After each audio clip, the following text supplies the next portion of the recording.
केवल शिव महापुराण की कथा है, केवल कथा। पर हम कहते हैं ये केवल कथा नहीं है, मेरा बाबा आपके बीच में आकर आपके दिल की बात सुनता। जब आंख बंद कर कर कथा के पंडाल में बैठकर श्री शिवाय नमस्तुभ्यम कहकर आप कहते हो मेरा सब दुख काटो और मौन हो जाते हो कुछ देर के लिए, और जब उससे अपने दिल की बात कहते हो ना, तब वो 3 महीने के अंदर तुम्हारी झोली भर ही देता। इतनी कृपा,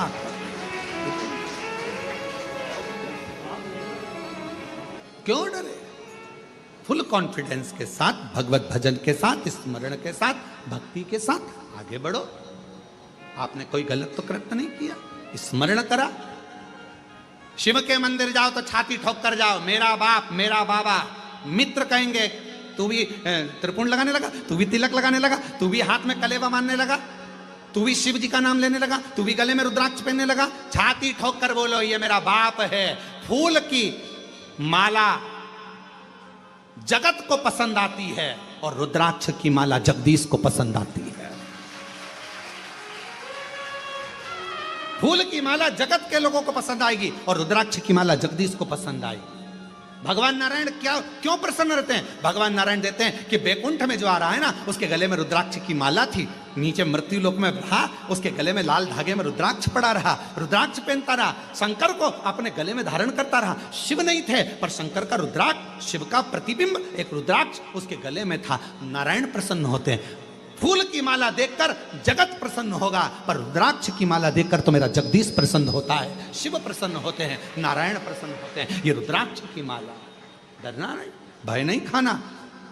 मोड़ आएगा, बचपन और जवानी के बीच में एक मोड़ आएगा, उसमें संभलना। अधेड़ी और जवानी के बीच में मोड़ आएगा, तुम्हारे पैसा आएगा, कमाओगे, मेहनत तुम करोगे, और मालूम पड़ा दूसरा आएगा, लाओ मैं वहां कर देता हूँ, लाओ मैं ऐसा कर देता हूँ, और मोड़ पर तुमने सावधानी नहीं रखी, मालूम पड़ा डूब जाएगा। फिर अधेड़ी और बुढ़ापे के बीच में एक मोड़ आएगा, बच्चे बड़े हो जाएंगे, बहुएं सब आ जाएंगी, तब एक मोड़ आएगा। आपस में बहू तुम्हारे स्वभाव से मेच नहीं खाएगी, सास तुम्हारे स्वभाव से मेच नहीं खाएगी। दुनिया में कौन है जो किसी के स्वभाव से मेच खाता है? 5 उंगली अपने हाथ की मेच नहीं खाती, अपने हाथ की उंगली मेच नहीं खाती, घर में सगे भाई मेच नहीं खा पाते, तो फिर सास बहू का मेच कैसे खाएगा? पर हमारी सास हमारी बहू हमको मेच कर कर चलना है, सावधानी से चलना है। मोड़ आया है, थोड़ा विवाद बढ़ेगा, क्लेश बढ़ेगा, पर उस मोड़ पर सावधानी रखना, क्लेश ना करते हुए थोड़ा अपनी बुद्धि से निकालते जाना और आगे बढ़ते चले जाना। ये वो मोड़ हैं जहां हम बर्बाद हो सकते हैं। तो अपने आप को संभालो, अपने आप को। कोई कहे ना ना ना, छाती ठोक कर कहो, क्यों मंदिर जाते हो? हाँ जाते, शंकर जी के मंदिर जाते हो? हाँ। श्री शिवाय नमस्तुभ्यम कहते हो? क्या सियोर वालों के चेले? नहीं, भले चेले नहीं है पर शंकर का नाम लेने में पीछे नहीं हटते। श्री शिवाय नमस्तुभ्यम हम क्यों ना बोले? श्री शिवाय नमस्तुभ्यम। कई लोग कहे मंत्री नहीं है, मत होने दे, तू शिव पुराण पढ़ ले। हमने तेरे से पूछा क्या, हम क्या बोलेंगे? मेरे माँ बाप ने मुझे जन्म दिया, तूने तो नहीं दिया। मेरे माँ बाप ने मेरी परवरिश करी, तूने तो नहीं करी। मेरी पढ़ाई का खर्चा मेरे माँ बाप उठाते, तू तो नहीं उठा रहा। मेरा खाना पीना मेरा पति और मेरे माँ बाप करते हैं, तू तो नहीं देता। तो फिर मैं तुझसे क्यों पूछूं कि मैं श्री शिवाय नमस्तुभ्यम जपूं कि नहीं जपूं? मेरी मर्जी, मेरा मन, मेरा मन। मेरा घर तू चला रहा है क्या? मुझे तू पढ़ा रहा है क्या? मेरे घर का खर्चा तू उठा रहा है क्या? मेरा कपड़ा तू दिला रहा है क्या? मेरे हाथ की घड़ी तू दिला रहा है क्या? तू मेरा खर्चा उठाना चालू कर। एप्पल का मोबाइल दिला, हैंडसेट दिला, मैं श्री शिवाय नमस्तुभ्यम नहीं बोलूंगा, तेरा नाम बोलने लगूंगा, उसमें कोई सी दिक्कत वाली बात है? मेरे घर का खर्चा तू उठा ले। जब मेरे घर का खर्चा मेरा महाकाल उठा रहा है तो श्री शिवाय नमस्तुभ्यम बोलूंगा। कर ले जो बने। मेरा मन, मेरा शिव, तू तो खर्चा नहीं उठा रहा, मेरे माँ बाप ने उठाया। मेरे पढ़ाई का खर्चा, मेरी मम्मी मुझे गोदी में लेके बैठी रही, मुझे टीका लगा, इंजेक्शन, मेरी माँ रात भर नहीं सोई, मेरे पापा नहीं सोए, मेरा खर्चा मेरे माँ बाप उठाएं, पढ़ाई का खर्चा माँ बाप उठाएं, और सुनूं तेरी कि ये मत बोलो वो मत बोलो, ऐसे पानी मत पियो वैसे पानी मत पियो, मंदिर मत जाओ, बेलपत्र मत खाओ, ये मत करो वो मत करो। मेरा मन, मैं अपनी खुशी से जिंदगी जीता हूं, किसी के अधीन होकर नहीं जीता। इसलिए श्री शिवाय मेरा मन भगवत भजन में पीछे।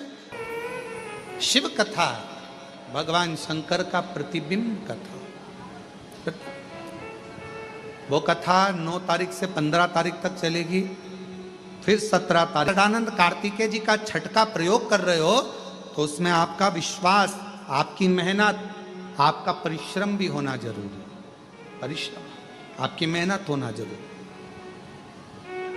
शहद वाली बेलपत्र शिव जी को लगा रहे हो तो उसमें आपका रात दिन की पढ़ाई होना जरूरी है। सब संघर्ष, मेहनत, बल आपका।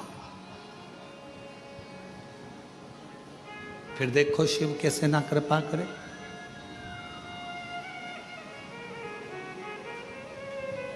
बचपन और जवानी के बीच में एक मोड़ आता है, जवानी और अधेड़ी के बीच में एक मोड़ आता है, अधेड़ी और बुढ़ापे के बीच में एक मोड़ आता है। और शिव महापुराण की कथा कहती है जब जब मोड़ आए तो थोड़ा सावधान हो जाओ। सीधी रोड पर गाड़ी भले तुम्हारी 100 पर चल रही हो, 80 पर चल रही हो, पर देखा मोड़ है, थोड़ा गाड़ी को स्लो कर लो, ध्यान रखो, निगाह हटी, दुर्घटना।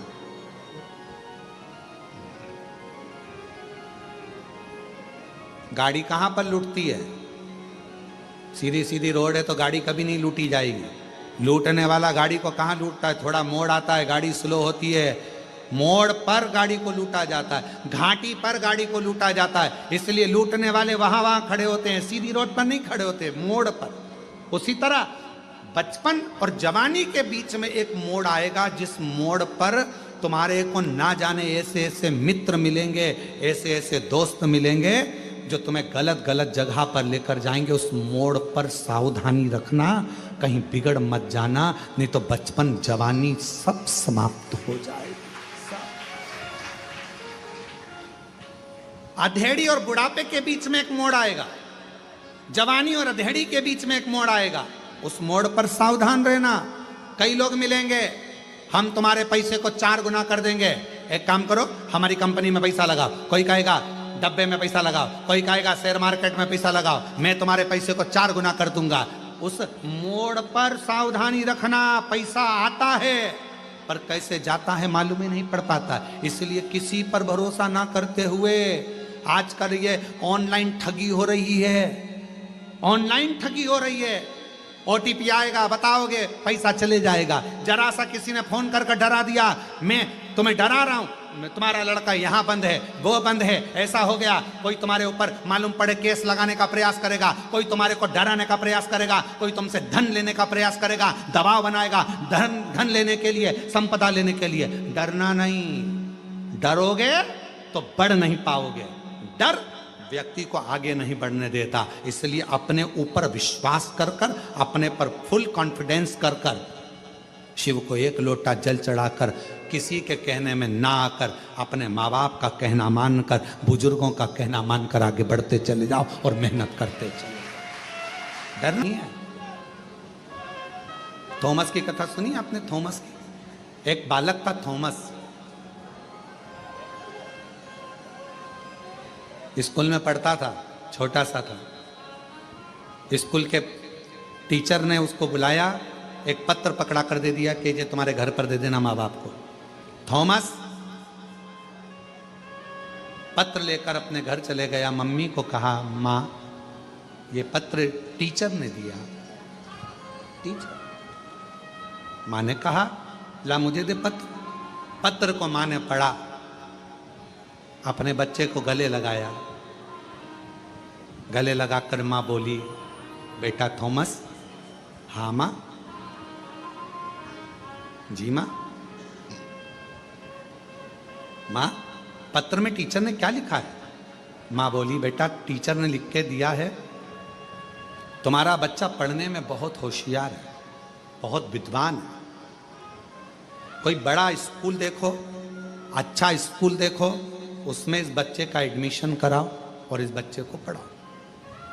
हमारा स्कूल इतने विद्वान बच्चे के लिए नहीं हो सकता, ठीक है।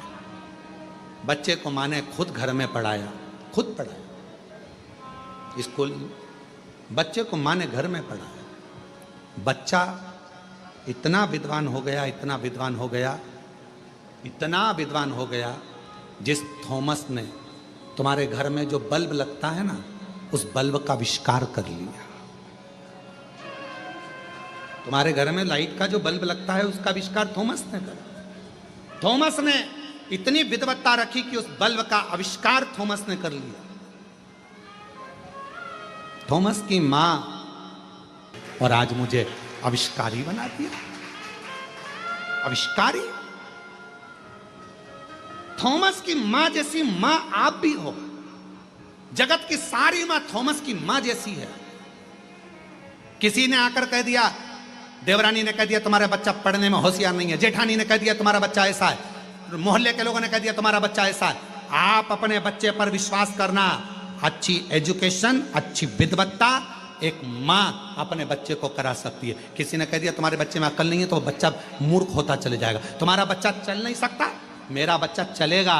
कोई ना कहा तुम्हारा बच्चा बोल नहीं सकता, मेरा बच्चा बोलेगा। उस बच्चे को खूब प्रैक्टिस कराओ, खूब पढ़ाओ, खूब पढ़ाओ। और लोग कहते थे कि तुम्हारा बच्चा मूर्ख है।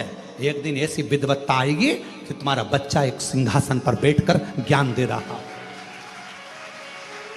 विद्वत्ता अपने बच्चे में वो बल उत्पन्न करिए। तुम दूसरे ने कह दिया तुम्हारा बच्चा तो विकलांग है, चल नहीं सकता, तुम्हारा बच्चा तो ऐसा है, तुम्हारा बच्चा तो पढ़ नहीं सकता, तुम्हारा बच्चा तो मूर्ख है, इसमें अकल नहीं है, मैं स्कूल से निकाल दिया। ये ना ना ना ना, पढ़ाओ।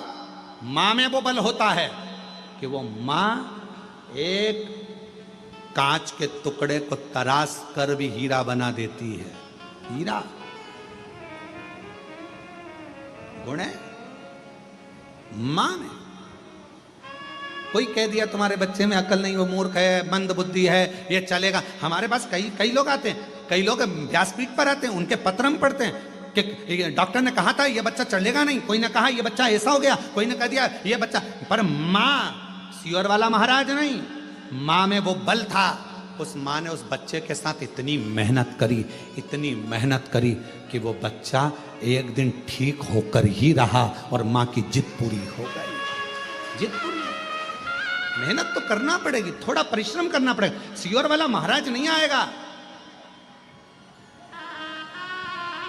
सियोर वाला महाराज तुम्हारे पास में नहीं पहुंचेगा। आप सियोर वाले महाराज पर बिल्कुल भरोसा मत करो कि तुम्हारे दुख की घड़ी में सियोर वाला महाराज खड़ा होगा। ना, तुम्हारी दुख की घड़ी में सियोर वाला महाराज नहीं, सियोर वाले महाराज की शिव महापुराण और कुबेरेश्वर महादेव खड़ा होगा। सियोर वाला महाराज नहीं आएगा, शंकर आएगा, शिव आएगा। जो कथा तुमने सुनी है, जो तुम्हारे दिल में बैठी है, विश्वास कर कर। थॉमस की मां ने पत्र पढ़ा, पत्र में लिखा था ये बच्चा मूर्ख है, ये मानसिक विकलांग है, इस बच्चे को हमने निकाल दिया। मां ने पत्र को उठाकर पेटी में डाल दिया। मां बच्चे थॉमस को पढ़ाने लगी। इतना पढ़ाया कि उस थॉमस ने बल्ब का आविष्कार कर लिया। इतना पढ़ा। तुम में बल है, कोई दूसरा नहीं करेगा। हमने उन महाराज जी ने हमारी पत्रिका देख ली, कह दिया इसके तो भाग्य में कुछ नहीं लिखा, तो तुमने मान लिया भाग्य में नहीं लिखा। किसी ने कह दिया तुम्हारा घर की सीढ़ी बेकार है, तुमने मान लिया सीढ़ी बेकार है। किसी ने कह दिया तुम्हारे हाथ की रेखा बेकार है, तुमने मान लिया हाथ की रेखा बेकार है। हाथ की रेखा बदलने का बल भी तुम्हारे हाथ में है, भाग्य की रेखा बदलने का बल भी तुम्हारे हाथ में है। तुम शंकर पर एक लोटा जल चढ़ाकर मेहनत करना चालू करो, अच्छा अच्छा भाग्य पलट जाता है। अच्छा अच्छा भाग्य ढेर मिलेंगे भाग्य बताने वाले। पहले तो मेले में भी भाग्य बताने वाले बहुत आते थे। बोलो बोलो, सही है कि गलत है? हमारे यहाँ गणेश जी का मेला भराता था, वहां पर भी भाग्य बताने के लिए गधा आता था। कायरे रविंद्र, सही है कि गलत है? हमारे यहाँ गणेश जी का मेला भराता था, उसमें भाग्य बताने के लिए गधा आता था। चारों तरफ लोग खड़े होते थे, गधा घूमता था बीच में, वो गधा भी भाग्य बता देता था। तो भाग्य बताने वाले तो ढेर मिलेंगे, पर भाग्य बताने वाला नहीं, भाग्य पलटने वाला चाहिए तो समझ में आता। कोई भी भाग्य बता देगा। दे भाग्य पलटे कौन? हमारे गणेश मंदिर पे खूब आते भाग्य। हाँ, कई कई जगह तो रोडों पर भी बैठे रहते हैं तोता लेके। बोलो बोलो, सही है कि गलत है? तोता भी भाग्य बताता है। एक पर्ची उठा के लाएगा मुंह में, फिर वो भाग्य बता। तो भाग्य बताना अलग बात है, भाग्य पलटना अलग है। और भाग्य पलटने का